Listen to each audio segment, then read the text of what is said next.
یا یہ شعر کہ شہر میں کس سے سخن رکھیے کدھر کو چلیے، اتنی تنہائی تو گھر میں بھی ہے گھر کو چلیے۔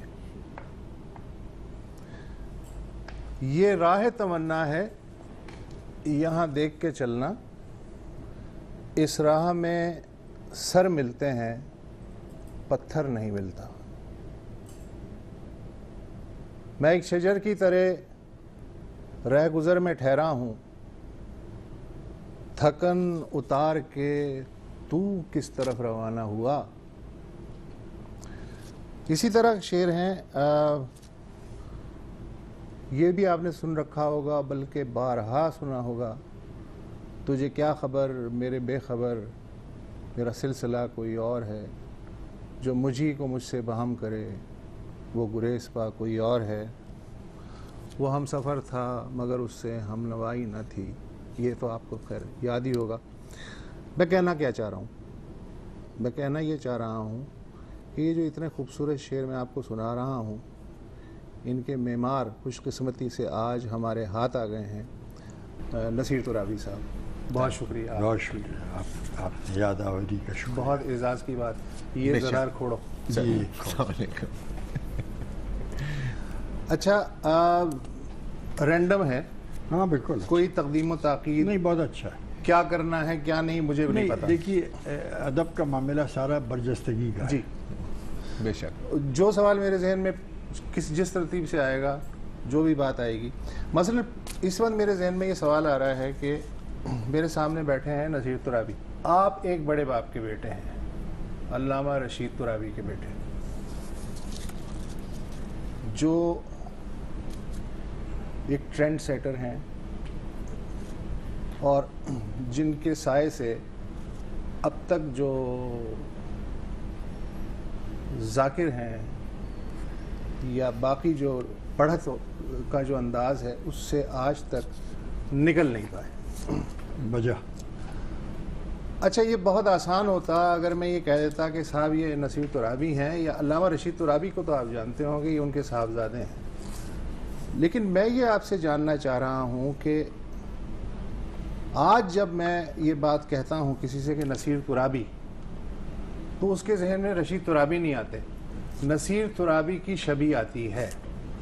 تو اتنے بڑے برگد کے سائے سے نکل کے اپنی شخصیت کو تعمیر کرنا اور اپنی انفرادیت برقرار رکھنا، یہ کیسے ہوا؟ مجھے اس پہ حیرت ہے۔ وسعت بات یہ ہے کہ اس پر میں نے دانستہ کاری سے کام لیا، جی، بہت سوچ بچار کے بعد، کیونکہ میں نے دیکھا تھا کہ مجھ سے پہلے ماقبل جو لوگ گزرے جی، اور جو اس طرح اپنے موروثی شناخت کے حوالے سے بات کرتے تھے، تو میں نے یہ دیکھا کہ اس میں وہ کامیاب نہیں ہو سکے، اس لیے کہ ظاہر ہے کہ ابھی جیسے انہوں نے میرے والد ماجد کا ذکر کیا، وہ اتنے بڑے لیجنڈ ہیں کہ ان کے حوالے سے کام نہیں کیا جا سکتا، بے شک، کیونکہ ذرا بھی کام کرتے تو لوگ کہتے بھئی وہ اس طرح کرتے تھے، آپ کیا اس کر طرح رہے ہیں، آپ جی۔ کیا کر، ایک تقابلی جائزہ شروع ہو جاتا ہے۔ اس تقابلی جائزے سے یہ ہوتا ہے کہ پھر آپ، اسی لیے جب میرے والد نے، ایک واقعہ آپ کو بیان کر رہا ہوں، ذیل میں میرے والد نے مجھ سے کہا کہ بھئی یہ دوسرے شعراء میری تقریر سے پہلے اپنا کلام سناتے ہیں منقبت کا اور مدحت کا، تو آپ، میں کہا جی بہتر۔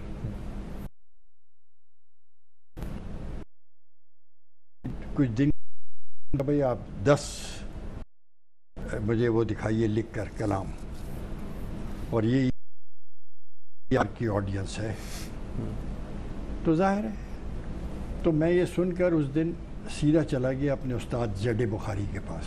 اچھا، زید بخاری میرے استاد تھے، میرے والد ہی نے بھیجا تھا ان کے پاس مجھے تحت اللفظ خوانی کے لیے۔ تو میں نے جا کے کہا کہ مرشد ایک مسئلہ آ گیا، کہنے کیا؟ میں کہ وہ یہ کہہ رہے ہیں کہ میرے ساتھ پڑھو۔ اچھا، وہ اس زمانے میں رہتے ہی تھے نشتر پارک کے سامنے، اوپر رہتے تھے بالائی منزل پر، اور نیچے رہتے تھے ڈان کے ایڈیٹر الطاف حسین. اچھا. وہ یادگار گھر. جی بے شک. تو میں نے کہا یہ ارے کہنے کے بھائی 35-40 ہزار آدمی تجھے سنے گا میاں، کیا بات کی؟ تو میں نے کہا دیکھیے مرشد، برگد کے نیچے پپیتا بھی نہیں اگتا. بے شک، بالکل. یعنی سب سے کمزور درخت جو ہے جلد سے جلد اگے، یہ بھی برابر نہیں اگ سکتا. میں نے کہا نہیں، میں اپنی شناخت ذاتی رکھنا چاہتا ہوں. یہ ایک میری ایڈٹ کوالیفیکیشن ہے کہ میں ان کا بیٹا ہوں. یعنی یہی نہیں ہونا چاہیے سب کچھ. یہ میرا، یہ آپ کی شناخت نہیں. جی یہ میری بے شناخت. شک. خیر بڑے خوش ہوئے. میں تو چلا آیا تو انہوں نے میرے پیچھے میرے والد کو فون کر دیا. تو وہ ساتھ مجھے اتنی حیرت ہے، جیسے ہی میں گھر پہنچا تو مجھے انہوں نے اشارے سے بلایا. جب میں ان کے قریب پہنچا تو وہ صوفے پہ بیٹھے ہوئے تھے، کھڑے ہوئے اور میرا ماتھا چوما، کہا خوش رہو. یعنی ان کو خود میری یہ بات کہ برگد کے نیچے پپیتا نہیں اگتا وہ پسند آئی. بہت خوب. انہوں نے کہا کہ یہ اپنی ذاتی شناخت بنانا چاہتا ہے. اچھا، وہ نہ صرف ذاکر تھے بلکہ تمہارے ذہن میں نہیں، میں کہنا تھا کہ ان کے ذہن میں بھی تو یہ بات ہوگی نا آخر کار. پہلے تو دیکھیے، پہلی تو یہ ہوتا ہے کہ ایک باپ کے ناطے سے وہ جذباتی ہو کر وہ چاہتے تھے کہ یہ مشہور ہو جائے گا جلدی. وہ میری مشہوری پہ نظر رکھے ہوئے تھے اور میں اپنی ذاتی شناخت اور اپنی ادبی حیثیت پہ نظر رکھا ہوا تھا. تو پھر آپ نے نہیں پڑھا نا؟ میں نے بالکل نیور ایور. آپ جتنے اچھا، نیور ایور، کبھی بھی نہیں. Never ever. بہت خوب. اور اس کے علاوہ ایک عجیب بات بتاؤں کھوڑو صاحب آپ کو، کہ میں نے اتنی احتیاط کی کہ ادھر کی یعنی اس کمیونٹی کے حوالے سے ہونے والی تمام محافل میں بھی میں نے شرکت نہیں کی. اس لیے کہ سننے والا کہیں یہ اس کے بیک آف مائنڈ میں یہ نہ آ جائے کہ ان کا بیٹا پڑھ رہا ہے لہذا داد دے دوں. حاشیہ پلیٹ فارم سے نہیں پڑھا، میں نے نہیں پڑھا. نیور. سلام تو آپ نے خیر بہت وہ تو اس لیے دیکھیے وہ تو مجبوری ہے، معاف کیجیے گا. جیسے اس وقت بھی ڈان نیوز ہماری مشہوری میں شامل ہو گیا. وہ پی ٹی وی والے ایک نعت لکھواتے تھے، ایک سلام لکھواتے تھے. وہ شروع ہو گیا سلسلہ تو وہ ہو گیا. لیکن پھر اس میں ظاہر ہے کہ اس میں پھر میں نے اپنی اس اکائی کے ساتھ کام کیا کہ آپ کو تو معلوم ہوگا کہ میری کتاب جو ہے عقیدہ نوائی لاریب، اس کو اس سال علامہ اقبال ایوارڈ بھی ملا. جی. علامہ صاحب ذاکر تھے، عالم تھے، ایک بو قلم قسم کی شخصیت تھے. وہ شاعر تھے. شاخ مرجان جو ہے ظاہر ہے کہ ان کا بہت ہی مشہور ایک کام ہے.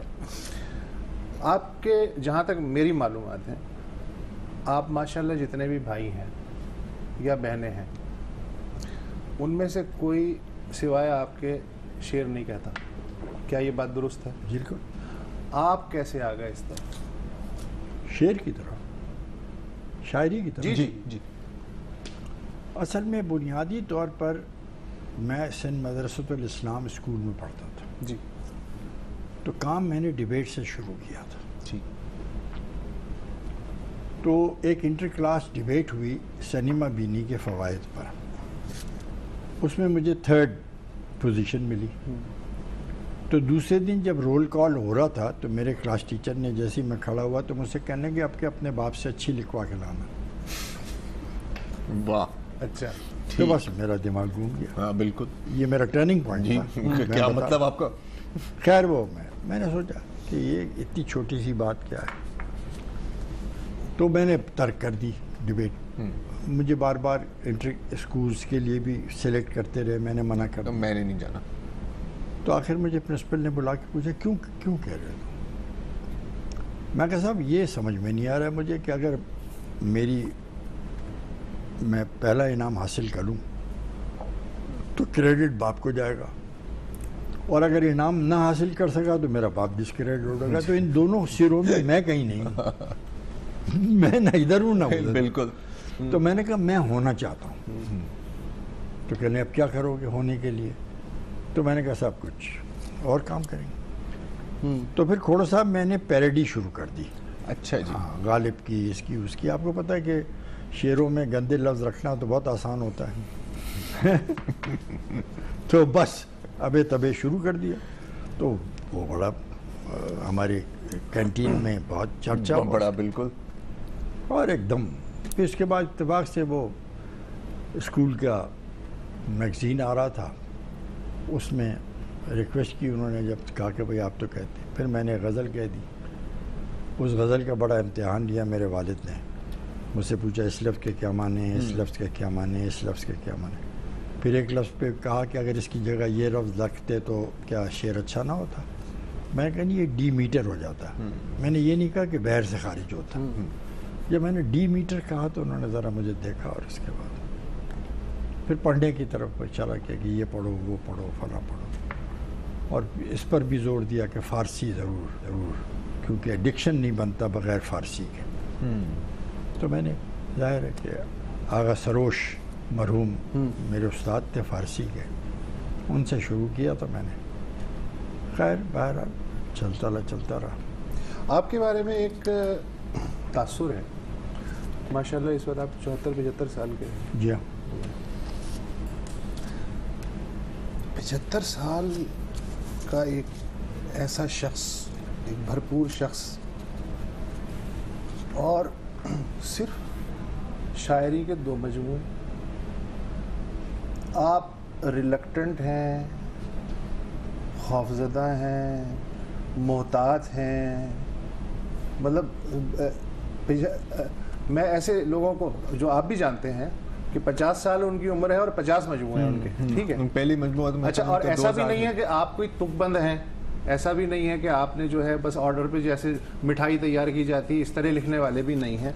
لیکن یہ جو 2 کتابیں صرف آئی ہیں, تو اور کتنا کلام تھا جو کہ نہیں آیا, اور جو آپ نے از خود فیصلہ کر لیا کہ بھائی یہ جو ہے شاید عوام کے لیے مناسب نہیں ہے, خواص کے لیے مناسب نہیں ہے, یا آپ ڈرتے تھے؟ نہیں, ڈرنا, مجھے پتہ ہے, آپ کو خود اندازہ ہے کہ میرے ساتھ کے عہد کے جتنے شاعر ہیں, اور وہ ان سے آپ اگر میرا تقابلی مطالعہ کریں تو میرے خیال سے میرے پاس زیادہ وزنی شعر نکلیں گے ادب کے حساب. لیکن آپ نے بے دردی کے ساتھ خود کو جو ہے, میں نے انتخاب بہت بے دردی سے کیا. میں اپنے کلام کے ساتھ بہت بڑا قصائی ہوں. میں خود تنقیدی جب تک نہ ہو, کیونکہ میں یہ چاہتا تھا کہ میری ہر وہ غزل شمار ہو جس میں کم از کم اگر 7 شعروں کی غزل ہے تو 3 اور 4 شعروں پر آدمی رک جائے. جب تک یہ بات نہ ہو غزل نہیں جانی چاہیے. آپ ابھی عکس فریادی بھی اور لاریب بھی دونوں چیک کر لیں, میرے ہر کلام میں آپ کو 4-5 شعر روکیں گے, آپ کو پڑھنے پہ مجبور کریں گے دوبارہ. اصل میں میری خواہش اندر سے یہ تھی. دیکھیے سارا کام جو ہے یہ لوگوں نے صرف اس کو ایک شہرت کا چینل بنا لیا شاعری کو. یہ میرا سیلف کیتھارسس ہے, یہ میری اسپریچول ریکوائرمنٹ ہے. آپ ان کے جب یہ اسپریچول ریکوائرمنٹ ہو جائے تو پھر آدمی احتیاط سے کام کرتا ہے. پھر یہ نہیں ہے کہ یہ نہیں ہوتا کہ ہر مال دیتے رہے. جو مجموعہ آپ کا پہلا ہے عکس فریادی, اس میں 55 ہیں,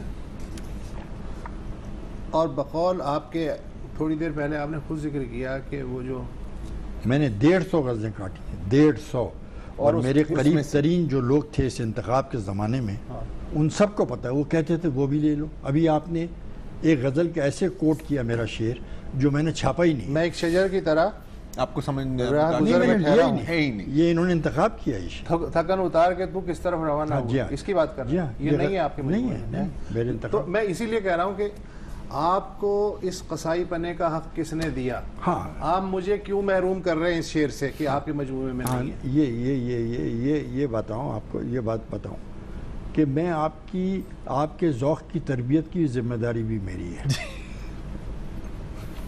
یہ کوئی یہ نہیں ہے, میں آپ سے ووٹ نہیں لینا چاہ رہا ہوں, میں پوئٹری کے میں کوئی ریفرنڈم نہیں چاہتا. نہیں, لیکن یہ شعر کس بنیاد کیوں نہیں ہے؟ نہیں, بس وہی والی بات ہے کہ یہ ایک شعر ایسا تھا. باقی غزل کے تمام شعر جو ایسے تھے وہ میں نے بربنائے شعر کہہ دیے تھے, یعنی اس کے اندر وہ شعریت نہیں تھی جو اس کو غزل کا معیار دیا. یہ نصیر ترابی نے فیصلہ کیا؟ جی میں نے میری ذمہ داری ہے نا کہ میں آپ کے, دیکھیے میں نے اسی لیے تو شعریات لکھی ہے. یہ ادبی ذوق کے لیے لکھی ہے کہ کسی شاعر نے نہیں لکھی میرے عہد کے. جلیل مانک پوری آخری آدمی تھا جس نے لکھی تھی. آرزو لکھنوی آخری آدمی. شعریات کے بارے میں بتا دوں, یہ جو ذکر کر رہے ہیں 2013 میں یہ کتاب آئی تھی,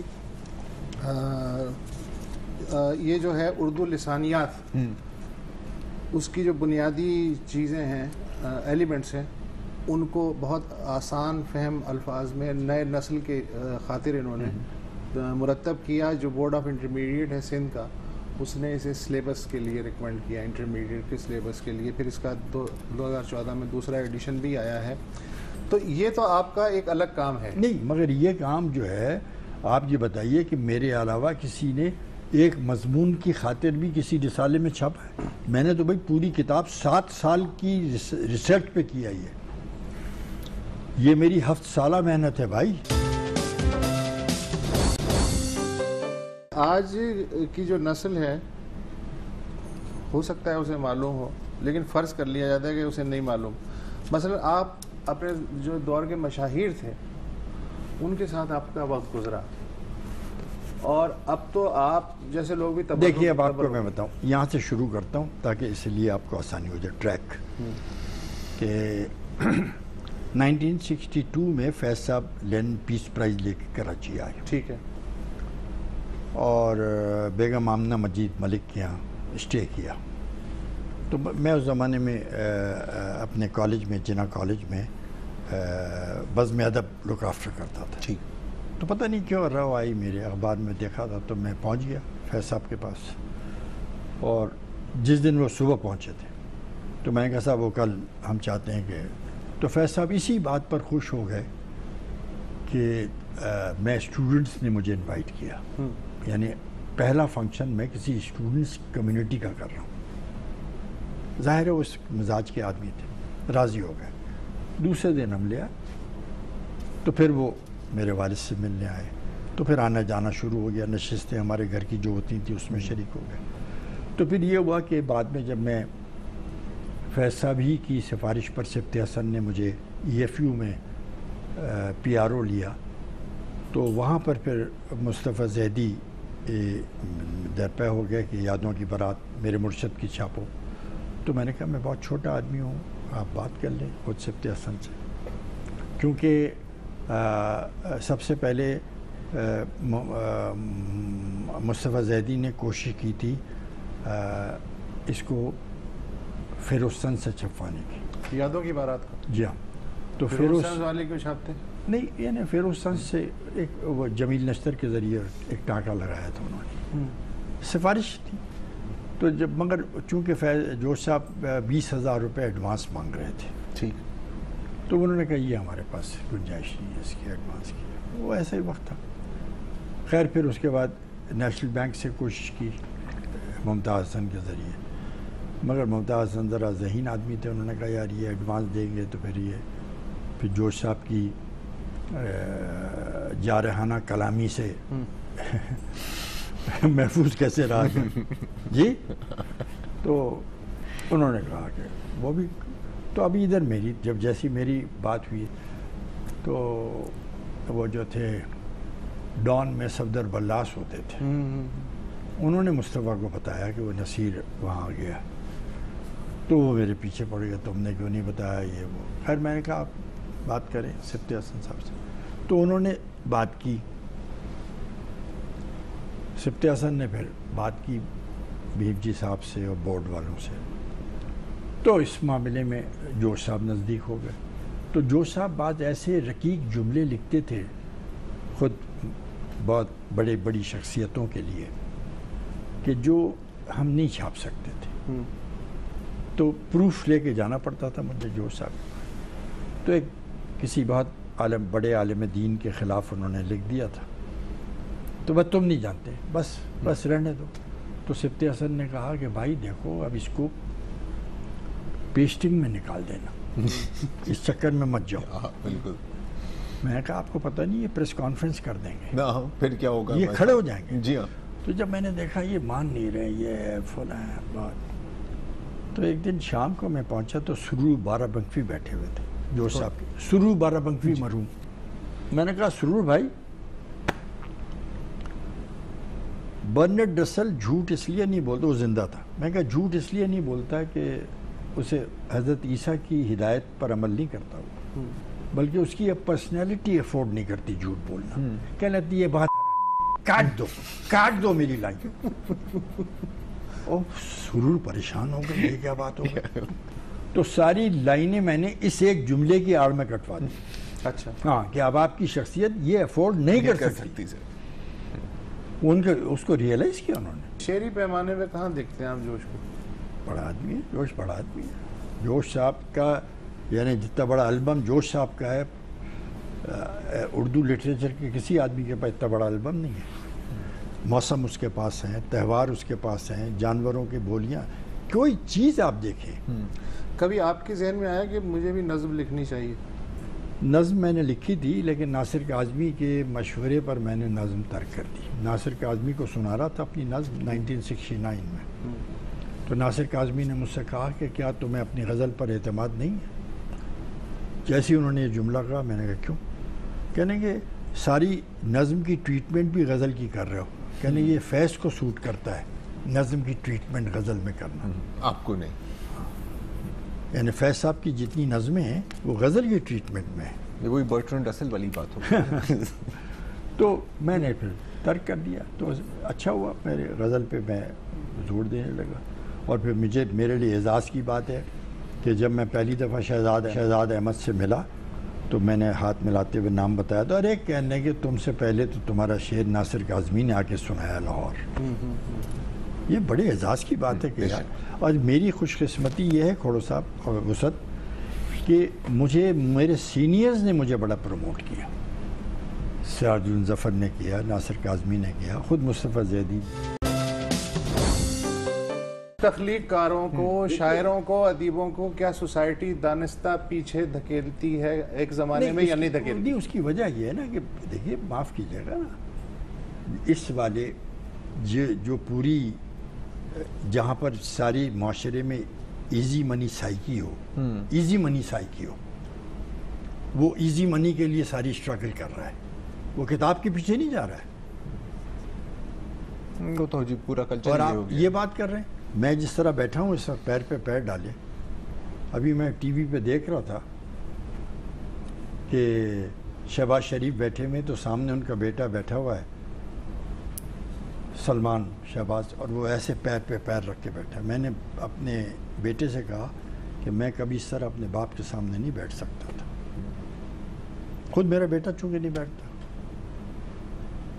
یہ ہم نے کہا نہیں ابھی کسی سے، ہم نے کوئی یہ انسٹرکشنز کو لگا کے نہیں رکھا دیوار پر کہ ایسے نہیں بیٹھو گے، یہ ایک ماحول بناتا ہے۔ دیکھیں میں آپ سے جو بات کہنا چاہ رہا ہوں کہ جب تک کہ اکیڈمکس میں یہ ماحول نہیں بنے گا تو ادب کی پذیرائی نہیں ہوگی، یہ اکیڈمکس کا ماحول ہوتا ہے۔ اچھا، آپ نے ابھی بات کی تھی فال آف ڈھاکہ کی، اور ابھی پھر ہم بات کر رہے تھے آج کل کی نسل کی، یا جو بھی جیسے بھی آپ کہنا چاہیں، تو ظاہر ہے یہاں سے میں آؤں گا وہ ہم سفر تھا۔ اب آپ نے جب یہ لکھی تھی تو وہ پڑھی تھی تو یہ فال آف ڈھاکہ کے ساتھ تھی، پھر آئی ایک بہت مشہور ڈرامہ، تو اس کے اندر بھی یہ ٹائٹل سانگ۔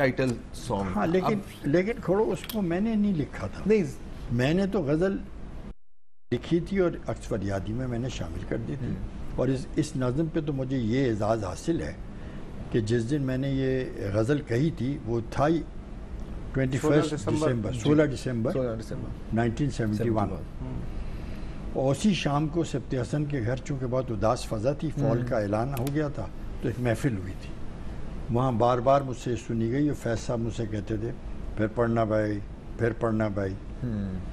حالانکہ وہ خود بھی لکھ چکے تھے خون کے دھبے دھلے، نہیں مگر میری اس نظم غزل کے بعد کہی، اچھا اس کے بعد، ہاں 1.5-2 مہینے کے بعد کہی، تو مجھ سے کہنے لگے کہ یار وہ ہم نوائی کا جواب تو نہیں آیا، اجنبی آ گیا، ہم کے ٹھہرے اجنبی کتنی ملاقاتوں کے بعد۔ میں کہا جی آپ کا لفظ آپ کا ہے، آپ لکھ سکتے ہیں۔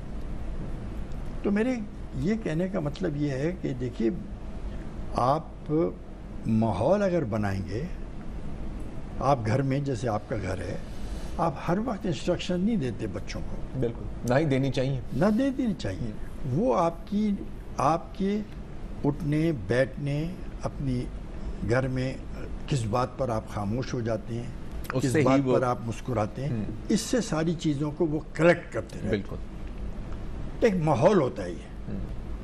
نہیں بالکل درست۔ یہ جو آپ کی غزل ہے تجھے کیا خبر میرے بے خبر، اس پہ ظاہر ہے کہ باقیوں نے بھی لکھا، سلیم کوثر نے لکھا، دیگر نے لکھا، آپ کو یہ زمین کہاں سے ملی؟ میں نے خود لکھا۔ آپ کی یہ تو تبازات ہے تبازات۔ بھائی جب میں نے یہ لکھی تھی، مجھے سب اچھی طرح یاد ہے کہ میں نے پہلی غزل لکھنے کے بعد شام کو سلیم احمد کو سنائی، اچھا، اور سلیم بھائی ایسے ایسے سگریٹ پی رہے تھے۔ اور یہ کون سے سن کی بات ہے؟ 1977۔ اچھا ٹھیک۔ تجھے کیا خبر میرے بے خبر، میرا سلسلہ میں نے کوئی ٹی اور وی ہے۔ پر بھی پڑھی تھی، ٹی وی کے مشاعرے میں، اس ٹی وی کے مشاعرے میں پڑھی تھی جس کی کمپیرنگ ایک ہی دفعہ کی صحبہ اختر نے۔ تو کہہ لیں گے بس مدنی صاحب کو سناؤ، ارے بھائی اس کو سناؤ، اس کو سناؤ، عزیز حامد مدنی۔ ہاں بہت وہ ہو گئے، اور پھر ایک دم اٹھے پلنگ سے اپنے اور ٹہلنے لگے کمرے میں، پھر پڑھنا کرتے رہے، کئی بار سنتے رہے۔ پھر ظاہر ہے کہ یہ غزل میں اپنی ایک اس کی بین السطور جو لہن ہے اس میں، وہ ایک عجیب بات ہے۔ اور پھر اس کے بعد مجھے خوشی اس بات کی ہے کہ سلیم کوثر تو خیر بیچارہ لکھا اس نے، لیکن اس پر شہزاد احمد نے لکھا، مظفر وارسی نے لکھا، خود احمد فراز نے مجھ سے کہا کہ سبکتگی کوئی اور ہے، میں نے قافیے بدل دیے۔ میں کہا ٹھیک ہے، آپ کو اجازت ہے، ہنسی کوئی اور ہے، یہ فراز نے بھی لکھا۔ اور یہ جو آپ کی زمین ہے، دیکھ لیتے ہیں اب اس بام کو آتے جاتے، یہ بھی آزاد چلا جائے گا، یہ زمین بھی تبازات ہے؟ یہ میری تبازات فراز نے جس پہ فراز نے اس پہ پھر لکھا۔ فراز نے لکھی تھی نا کہ سلسلے توڑ گیا وہ سبھی جاتے جاتے، ورنہ اتنے تو مراسم تھے کہ آتے جاتے۔ جب مجھے فون کہا کہ انہوں نے کہا پیارے صاحب تجھے میں نے کاٹ دیا، میں کہا جی کاٹ تو دیا لیکن بہت بڑی غلطی کے ساتھ کرنے کیا۔ میں کہا سلسلے توڑ گیا وہ سبھی جاتے جاتے، ورنہ اتنے تو مراسم تھے کہ آتا جاتا۔ یہ ہے گرامر، یہ ہے شتر غربا، اس کو کہتے ہیں ٹیکنیکلی نقص جو ہے شتر غربا ہے یہ۔ ہر ایک کہنے کے زرار آج تمہاری کتنی ٹریننگ ہوئی، شتر غربا لکھو۔ یہ تو میں بعد میں امتحان بھی لے لے گا۔ یہ تو کہنے لگے میں نور جہاں کو دے چکا ہوں۔ میں کہا وہ تو ٹھیک ہے، خیر ہے، لیکن پھر بھی مگر لٹریچر میں تو نہیں ہے ایسی۔ حالانکہ آپ کہتے ہیں سلسلے توڑ گئے ہم سبھی جاتے جاتے، ورنہ اتنے تو مراسم تھے کہ آتے جاتے۔ اچھا یہ ہم کے بعد جو ہے نا اس کو کہتے ہیں محذوف، دونوں۔ اچھا آپ کو یہ غزل یاد ہے اس وقت؟ کون سی؟ یہی والی سلسلے توڑ گئے، ہاں، دیکھ لیتے ہیں اب اس۔ یہ 2-4 شعر ہے۔ اچھا یا تو یہ سنا دیں، یا جو آپ کو یاد ہے اور دل چاہ رہا ہے جو لوگوں نے کم سنی ہے وہ سنا دیں، لیکن سنانا تو ہے۔ نہیں میں آپ کو یہی سنا دیتا ہوں تو آپ کو ذرا سننے میں اچھا لگے گا۔ ہمیں تو آپ کوئی 40 سال 45 سال سے اچھے لگ رہے ہیں۔ اچھا گا۔ یہ بہت بڑی بات ہے جناب کہ یہ جب سے آئے ہمارے حصے میں آئے، اس وقت سے میں نے دیکھا کہ ان کا ذوق مستقل پروان چڑھ رہا ہے۔ یہ کاٹ دینا،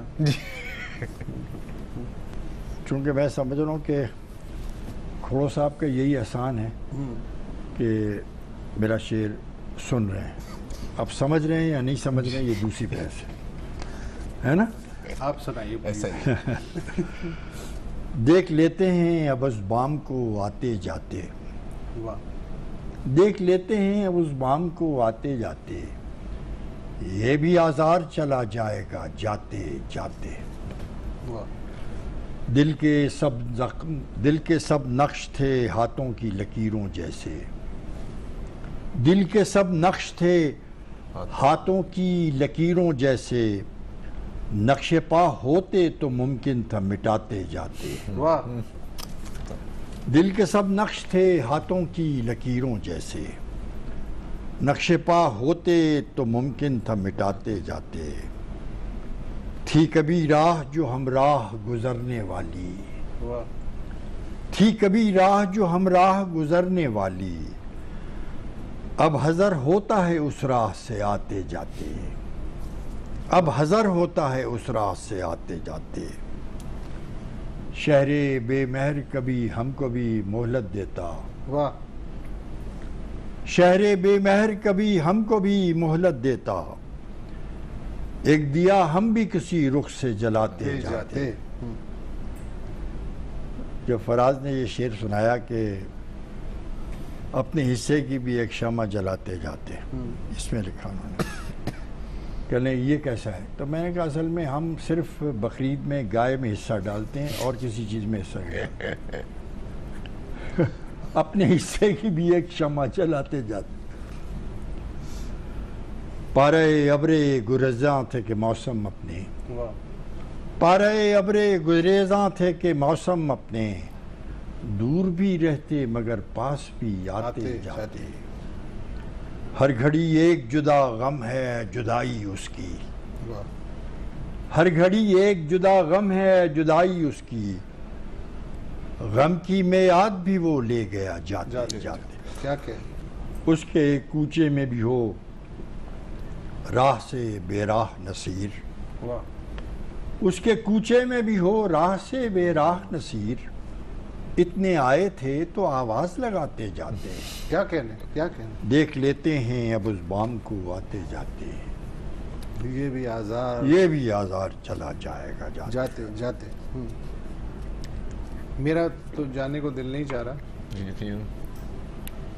لیکن اب تو یہ بھی کلیشے ہو گیا ہے۔ جی ہاں، میرا خیال ہے کہ اس سے پہلے کہ اجازت لے لیتے ہیں۔ بڑی عنایت، بڑی عنایت۔ لیکن ایک بات کو یاد رکھیے گا، میں نے آپ سے کہا جتنے تدریسی ادارے ہیں یہ نصابی تعلیم دیتے ہیں، کتابی تعلیم نہیں دیتے، یعنی کتاب کی طرف رجوع نہیں کرواتے۔ بالکل، ضرورت ہے نصابی اتنی بتاتے ہیں کہ تاکہ آپ ڈویژن لے لیں، پاس ہو جائیں، تاکہ ورنہ اگر یہ کتابی تعلیم دیتے تو یہ شاموں کو ٹیوشن سینٹر نہ کھلے ہوتے۔ یہ تو ہے، یہ تو فیکٹری ہے، یہ تو ایک فیکٹری ہے۔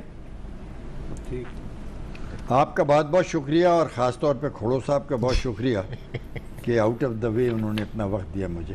سر شرمندہ کر رہے ہیں۔ نہیں نہیں آپ کو لگاؤ ہو گیا لگتا ہے ان سے۔ نہیں، اتنا اسمارٹ آدمی تو بہت کم ملتا ہے۔ یہ پارٹ میں نہیں کاٹتا، ہاں، یہ نہیں کاٹ، ہاں یہ نہیں کاٹتے، باقی کاٹ سکتے ہیں۔ لیکن اب اس کے بعد گنجائش ہی نہیں رہی ہے۔ خدا حافظ۔